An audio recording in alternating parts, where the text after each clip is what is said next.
You just kind of mentioned it a little bit, but there's clearly a huge mental factor with going through this kind of thing. Was that very difficult to overcome and pushing yourself forward and different things that you realized you couldn't do? Was that difficult? Yeah, the mental thing was I before my close friends came in my room and reamed me out and got all over me. I went through like about a month after I got moved from Jefferson after the amputation, and while I was waiting to get my prosthetic and start physical therapy for that like month, I was just so down and such in a rut, and I just laid there all day thinking about how much my life had changed because I was so independent and so used to coming and going, and I'd work 15, 18 hours a day and sleep 4 and start the next day, and that like was changed totally. And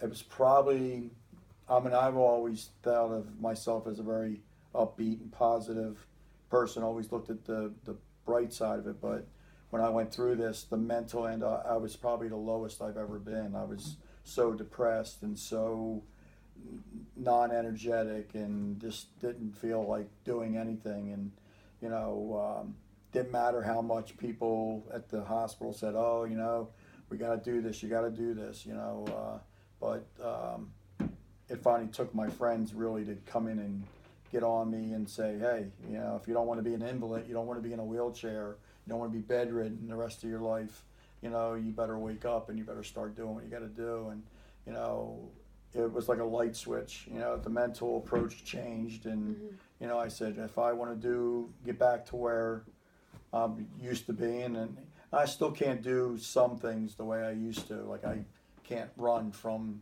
here to the car, or you know, um, some things that have been taken away and have changed. But I'd say I'm probably back 90, 95% of what I used to be, and I think I'm a better person. I've learned that I'm a stronger person from it, and I look at life differently every day now. I appreciate everything I do, and I basically got a second chance at life because I was this close to not being here.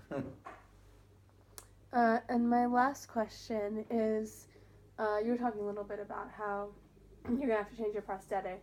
So what kinds of things are you going to see in the future after your recovery? Like, how will your life be different going on? Like, what are the things you have to look out for? As far as Just like so that you don't have any more complications. So you stay healthy. Yeah, so I stay healthy and I don't have any issues to get any more further amputations. Just keeping up on checking my sugars daily, morning, after meals, at night. I check it 3 times a day. I check my blood pressure. I have to take insulin before meals. I have to take insulin at night. There's meds that work along with my insulin. So I go to my doctor's family doctor every 3 months. I go to my cardiologist every 3 months. I now go to a new diabetic doctor every other month, month and a half, and I probably exercise more than I've ever have, or I'm starting to get to where I have to exercise more because you have to exercise to stay healthy, to keep the good blood flow so you don't get to where you develop blood clots, or I have to be more aware of checking my skin and checking my legs and checking my sugar. So there's so many like things that have to get checked daily and all the time so I don't have complications.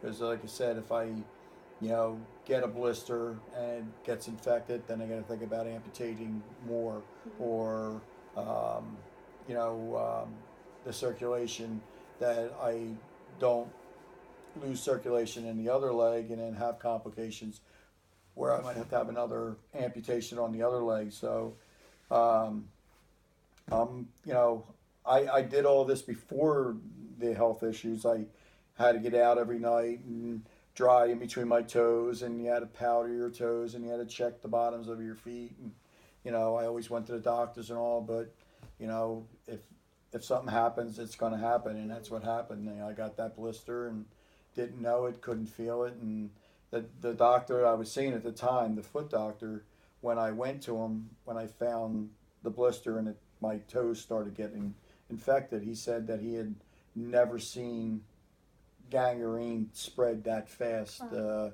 He called it wet gangrene, and it spread so fast. And he said that's the one danger of this disease, that if you don't keep up on your circulation and getting checked for blood clots, or drying your feet and checking your feet constantly, and and exercising and stuff like that, that's how quickly things can happen, no matter how much you watch or are careful or whatever.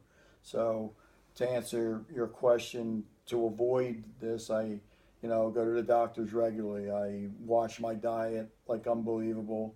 Um, Constantly talk to the doctors about how I'm feeling and what meds I'm taking, and we constantly watch my sugars and see if we have to regulate how much insulin I take. And I've been pretty much on the same regimen. I take like 6 milligrams of the one for meals, and then at night I take a longer lasting one now because I'm doing so well. Mm-hmm. They just changed it from 40 milligrams down to 30 because the med that they have me on to work with the insulin is working so well that they can adjust, the insulin.